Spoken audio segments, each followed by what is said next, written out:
Welcome to the Deep Dive. Today we're diving into a subject that's been making headlines, definitely impacting a lot of international travel plans. We're talking about the U.S. approach to what's called birth tourism and, how this whole policy affects visa applications.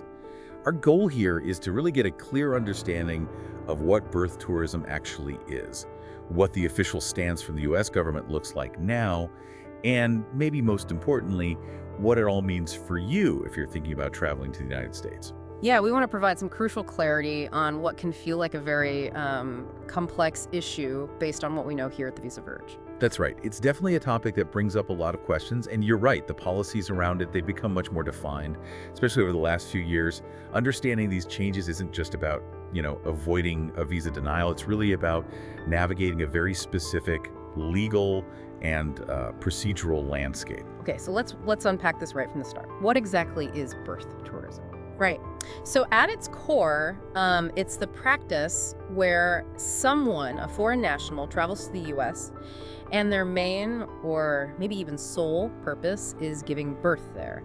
And the specific reason is so their child automatically gains U.S. citizenship under the 14th Amendment. Okay, so the citizenship angle is key. Absolutely.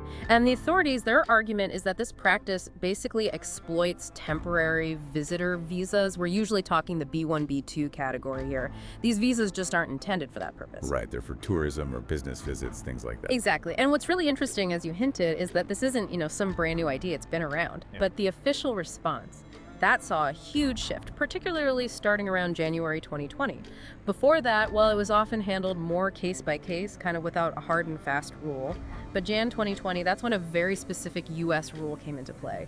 It essentially directs consular officers to rigorously question pregnant visa applicants about their intent. Are they planning to give birth in the U.S.? And you mentioned the B1, B2 visas. Can you just quickly clarify the difference again? Oh, sure. Yeah, good point. So the B1, that's generally your business visa. Think conferences, client meetings, short-term business needs. The B2 is your standard tourist visa. Vacations, visiting families, sightseeing, that sort of thing. Neither is set up for facilitating citizenship, and generally not for planned, extensive medical procedures either, unless it's some kind of unforeseen emergency.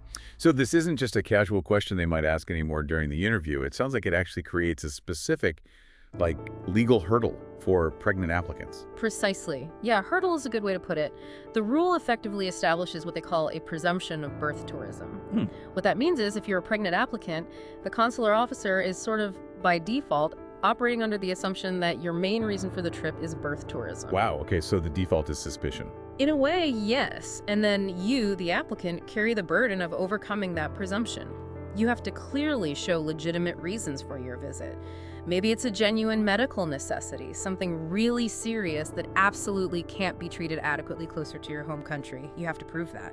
That's a really powerful shift. It completely flips the burden of proof, doesn't it? It does. Instead of the consular officer needing to prove you intend birth tourism, you, as the pregnant applicant, have to prove you don't. It's a bit like, from the visa perspective, being presumed guilty of that intent until you prove yourself innocent. And what if you can't provide that level of proof? What happens then? What are the immediate consequences? Well, the consequence is pretty significant. If you can't provide that convincing evidence, the visa is denied. Simple as that. And what's more, these decisions are typically final.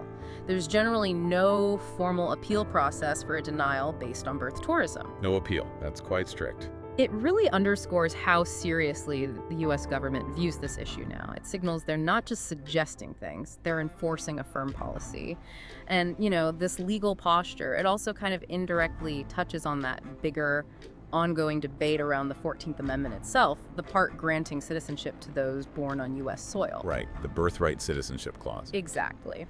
While the amendment's text is clear about birthright citizenship for the child, the government's policy here focuses squarely on the intent of the parent's travel. They're arguing that an intent to, let's say, exploit that provision using a visitor visa is a misuse of the immigration system. It creates this interesting legal tension, between a constitutional right for the child and a policy trying to prevent what they see as visa fraud by the parents. And it seems this seriousness isn't just on paper. We've seen it become very concrete, haven't we? Yeah. Especially with recent advisories, I think, coming out of the U.S. mission to Nigeria. That's an excellent point, yes. The U.S. mission in Nigeria, they recently put out a pretty stern public advisory, really brought this policy front and center for a lot of people there. What was the core message? Unequivocal, really. It stated very clearly, using your visa to travel mainly to give birth in the U.S., just to get citizenship for your child, that's not permitted. Full stop. And consular officers will deny your application if they believe that's your primary intent. And they shared this widely, right? Like on social media. They did. It was shared on platforms like X, what used to be Twitter, as part of a broader effort to make sure the message got out. It highlights a pretty targeted effort to clamp down on this perceived misuse. So connecting this to the bigger picture then, why Nigeria specifically? Why has it become such a focal point in these discussions, leading to such a direct public warning? Yeah, Nigeria has definitely emerged as a significant focal point. Our analysis, looking at various reports, things like visa screening data, even some health service information, it suggests that a noticeable number of visa holders who give birth in the U.S. are actually of Nigerian origin. Okay. There was an estimate back in 2020, for instance, indicating that maybe around 33,000 births occurred among tourists on B2 visas, and a significant portion of those were reportedly Nigerian nationals. 33,000, that's a substantial number. It is, and it's not just a statistic, right? It points to a pattern that naturally caught the attention of U.S. authorities. Now, why Nigeria? It could be a mix of factors. Maybe a strong desire for the perceived opportunities that come with U.S. citizenship for a child, a growing middle class that has the means to travel internationally, and perhaps, in some cases, maybe a misunderstanding of the visa rules, or even, unfortunately, sometimes bad advice from, let's say, less than scrupulous agents promising an easy path. But that data certainly brought the issue into much sharper focus for the U.S. Yeah, that number definitely explains why the U.S. mission there would issue such a direct warning, given the apparent prevalence. Absolutely. And the mission, they've really been hammering home the critical importance of honesty. Be clear about your travel intentions. They've explicitly warned that any kind of misrepresentation, whether that's actively trying to hide a pregnancy or maybe making up a different reason for travel, that could lead to more than just the visa denial right now. Like what else could happen? Well, potentially visa revocation if one was already issued, future ineligibility for any U.S. travel for a period of time, or in serious cases, even permanent travel bans. This isn't just, a minor inconvenience. It can genuinely affect someone's life and their future ability to travel to the U.S. for years, possibly forever. It's meant as a strong deterrent. Okay, so with all that in mind, let's pivot to the practical side. What does this all mean for you, the listener, if you're a prospective visa applicant? Especially, if you happen to be pregnant or even just considering travel that might overlap with a pregnancy. It's pretty clear the rules have tightened significantly. Caution and preparation seem absolutely key. Definitely. And this raises that really important question. What steps do you actually need to take? Based on our understanding, there are, I'd say, 4 critical points to keep front of mind. These can make a huge difference for applicants right now. Okay, let's walk through those. What's the first one? First, and maybe the most crucial one, is transparency. Simple as that. You absolutely must be transparent about your reasons for visiting. Consular officers, they're specifically trained to assess potentially suspicious cases, and they pay very close attention to situations involving pregnancy. How so? What are they looking for? They're looking for inconsistencies.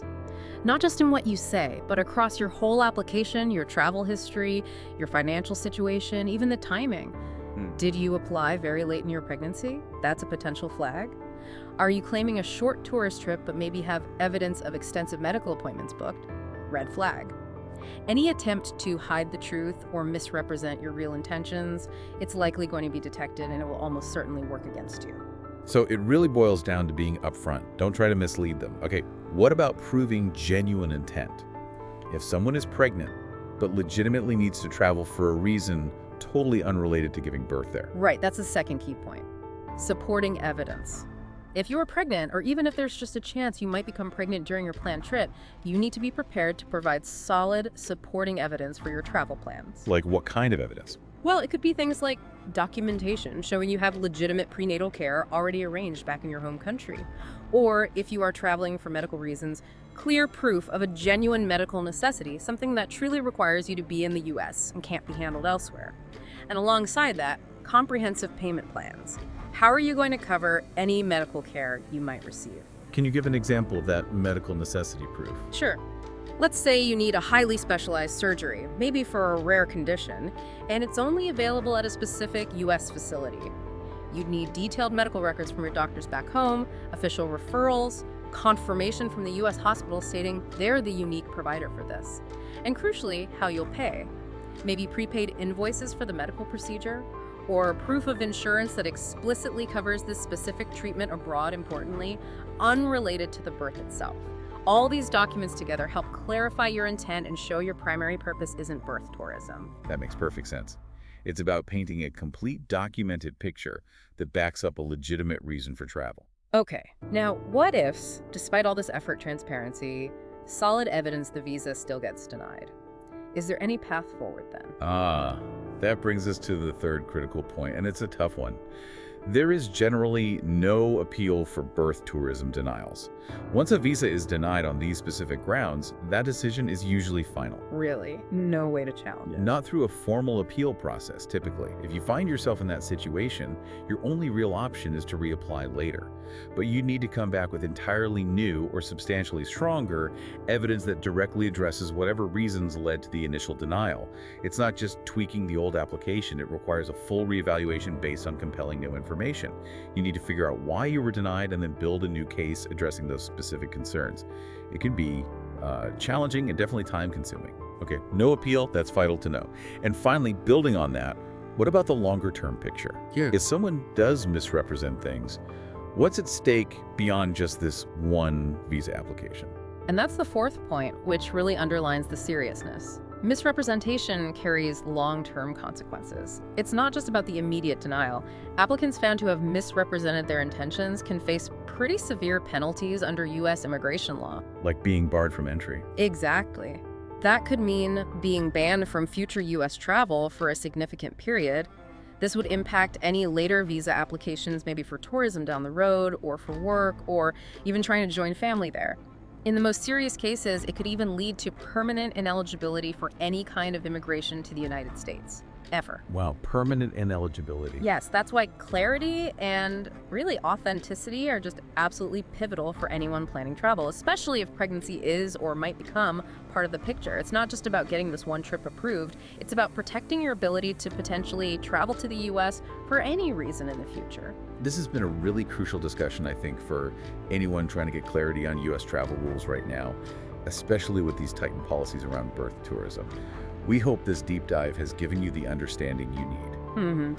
I think the key takeaway really is that deterring what authorities see as misuse of visas, it's clearly a high priority now. And the consequences for getting caught misrepresenting things, they can extend far beyond just this single application. It just highlights how incredibly important it is to understand the rules about visa intent and to be completely truthful in every part of your application. So just to quickly recap, today we've really dug into what birth tourism is, the pretty significant policy shifts that happened around 2020, why certain places like Nigeria became a focus, and critically, those 4 key points for any potential applicant. Be transparent, have your supporting evidence ready, understand there's no appeal for these denials, and be aware of the serious long-term consequences of misleading officials. Getting a handle on all this is just vital for anyone navigating U.S. visa policies today. All the best, and we will meet again with another important subject in the next meeting.